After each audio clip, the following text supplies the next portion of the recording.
Hello everybody and welcome back. It's Cape Rugby TV time. Time for us to take a look at what's happening in the world of Western Province Club Rugby.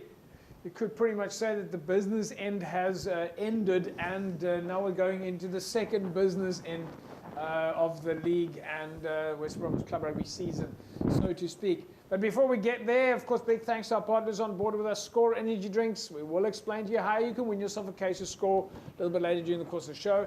And of course, CyberSmart Internet Service Providers. We'll talk to you about how you can sign up with CyberSmart also a little bit later during the course of the show. In studio with me, joining me back, Jerome Parvalter. Jerome, nice to have you back on here. Yeah, good to be back. Seems like we're almost over the cold weather. Yeah. Look a bit better today. I thought you were going to say almost over the rugby, but we're a long way from being over the rugby. Faisal Felton is back with us. Faisal, nice to have you back. Good evening, JP. Good evening, listeners. Yeah, always good to be back. Am I right to say there's still a lot of rugby to go? Still plenty of rugby. Yeah. It's, I think, still hanging in there last couple of weeks. We last hurdle to get through, I think, this coming weekend, and then we head out to the quarterfinals. So when you talk about the last hurdle, you're talking now about the last one or two clubs that, for example, must play off to figure out if they're in the top six. Is that where we're at? That's correct. Yeah. I think there's still Violets that need to play matches and that there. Strand United? Against Strand United and that, yeah. So it's the last hurdle. I think we've also given the guys a break. Uncertainty about the weather. So I think from the 7th onwards, it's back to business. Yeah. Jerome, did you enjoy the test match, Box in Australia? A bit of a change for us. Good result for South Africa? Yeah, it was a good result for South Africa. I enjoyed the game because it's not like one-sided, like the Springboks are just dominating and beating the team. Yeah. It's like you can wait till the last 5 minutes, you can still see Australia still had a chance. So it's good to watch rugby like that instead of just watching like the Boks just run away with the team. They have to, of course, work for it, Yeah. Faisal, how much of an impact does a test match like that have for you guys from a club point of view? Generally, we see guys, maybe they play a little bit earlier or make arrangements at a club to come and watch the game. Yeah, generally speaking, when there's a test match, we generally try to make sure no clubs are playing. I think the huge impact is not necessarily only on the first team, but on the seconds, thirds, and the youngsters there under 20s. So it's all about, having full teams for the day. So where possible, we try and ensure that there's always a break when there's test matches being played. So the guys start a little bit earlier. Is it got a knock-on effect? I mean, you guys started like at 11 o'clock in the morning, or? No, generally quite a few of the clubs have two fields, so we'll start about 3:30, and we might have two games on the B field, but it's up to the clubs. I think, from the union side, it's just trying to make sure that both clubs are happy in terms of what time they start. One of the things we haven't had a chance to catch up with you on, even though we showed a few of the highlights, was your more recent Women's Rugby Festival that you had at City Park. Cold weather, but a lot of action.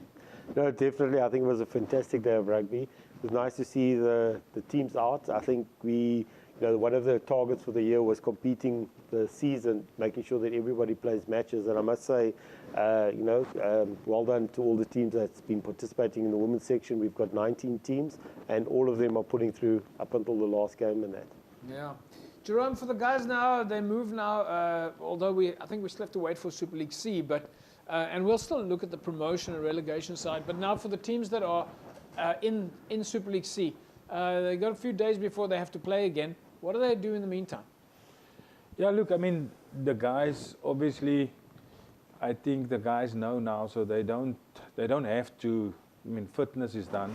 It's only the mistakes in the games that they've done over the past season. They can correct that.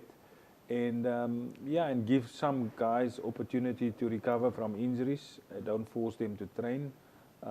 There's nothing much they can do. So, just force on the smaller details that you have to correct. And just, I think it's more mentally to get the guys ready for these games. And it's still another week or so before they play.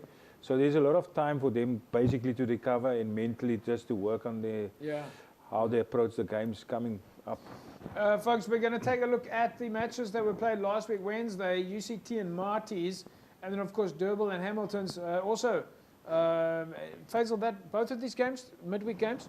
That's all games that have been postponed because of the weather. Yeah. I think they've obviously opted for the midweek. And then obviously UCT, Marty's, the students coming back, they've got to play catch up in that. Outside of the Super Leagues, which we are going to take a look at just now, outside of that, you've currently got the Challenge Cup running. That's still running in 4 different pools. Yep, that's correct, yeah. So, I mean, it's quite exciting. It's boiling down. I mean, the feedback received has been great in terms of the teams that's competing and that there. So, lots of competition. So one of the reasons we obviously needed you here is, have we got any idea yet with regards to fixtures for what comes next now in terms of the top 6? Yeah, so as I said earlier on, we have the quarterfinals taking place on the 7th.